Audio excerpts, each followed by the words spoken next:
do you know if your nutritional supplements are still any good if they've expired?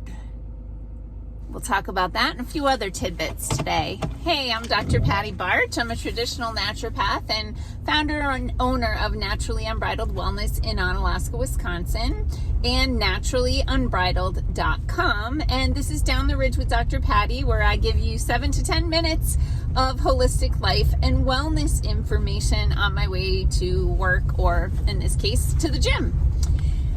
I got a question yesterday.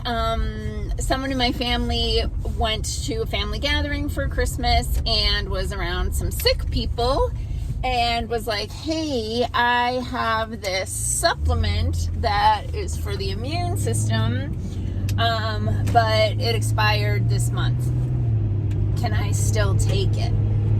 And I've gotten questions like that before. And so here's a little bit of information. When we think about expiration dates, our brain goes to food.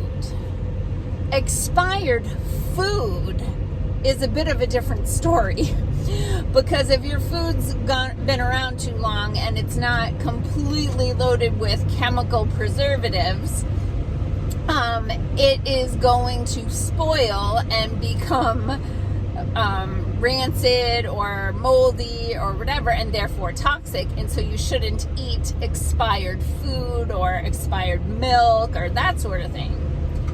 However, nutritional supplements, when they've expired, all it means is that the manufacturer basically can't guarantee the potency of them to meet the label at that point. It doesn't mean that you shouldn't take it because it's going to be poison, like, meat that's been in the fridge too long. So there are certainly some nutrients that break down faster than others. And so, like your vitamin C or vitamin A that's like 2-3 years expired, you may need to take a double dose to get any kind of benefit from it because it's probably broken down. But at no point will it really be a problem for you in most cases. So if, don't think about expired supplements as expired food. Just think about it as it's probably going to be a little less potent, and so then maybe you take a little extra. Now, when we're talking about herbal remedies or homeopathic remedies, if made appropriately, really shouldn't expire at all. If you have a liquid homeopathic remedy and there's alcohol in the bottle to keep bacteria from growing in there, really that remedy should be fine for, indefinitely, so to speak. But it doesn't mean it couldn't use a little support. So in the preparation of homeopathic remedies, there's a process called succussion, which just makes you sound smart. But basically all it is spanking the bottle. So I'm driving down a windy hill, and I'm not going to demonstrate this for you. But if you just take the bottle in one hand and smack it on the palm of your hand, the opposite hand, a few times, that will basically reactivate the remedy. So, and then as far as herbal remedies go, they should be really about the same, because in most cases there's alcohol in the tincture to keep it from growing microorganisms. But again, the herbal remedy, over time, the active ingredients in the herbal remedy may break down and you may not have the potency of it. If you do open an herbal liquid remedy that you've had for a while and it goes, it probably fermented in there a little bit, and then you may not want to take that one.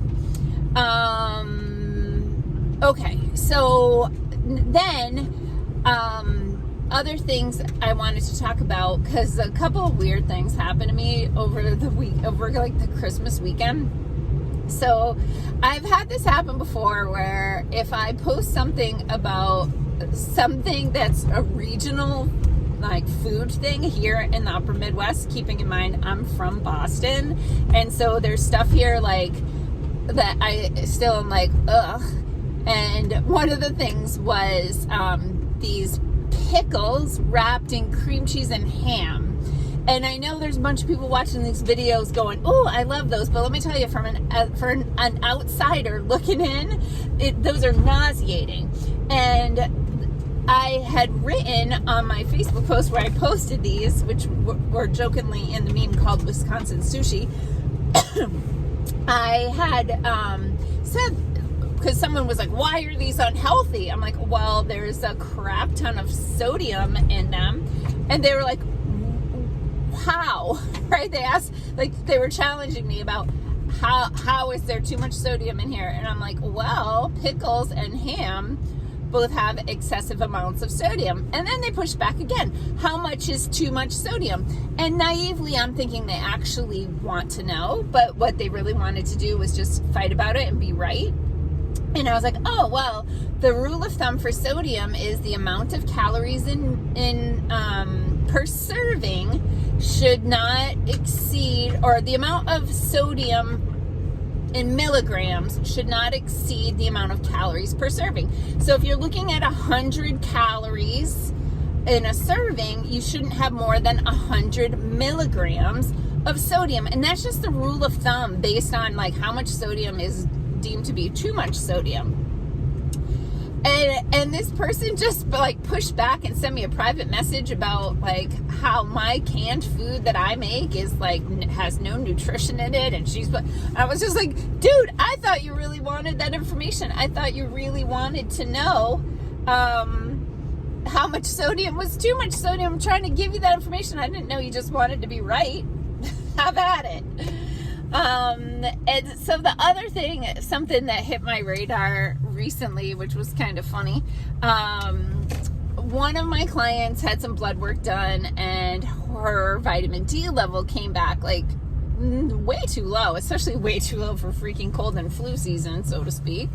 And I'm like, oh, lady, you better get your vitamin D level up. And she showed me the paper that the doctor had written on, might have been a nurse or nurse practitioner, I don't know, but they had written to take 800 IUs of vitamin D per day. And I was basically like, okay, tell me you know nothing about nutrition without telling me you know nothing about nutrition, because that is embarrassing. So what a lot of people don't realize when they're looking at the RDAs, or the daily allowance, recommended daily allowance for nutritional ingredients, is that the RDA for vitamin D is 400 IUs, or international units, per day. That is not the optimal amount. That is the minimum amount that you need to not show signs of deficiency.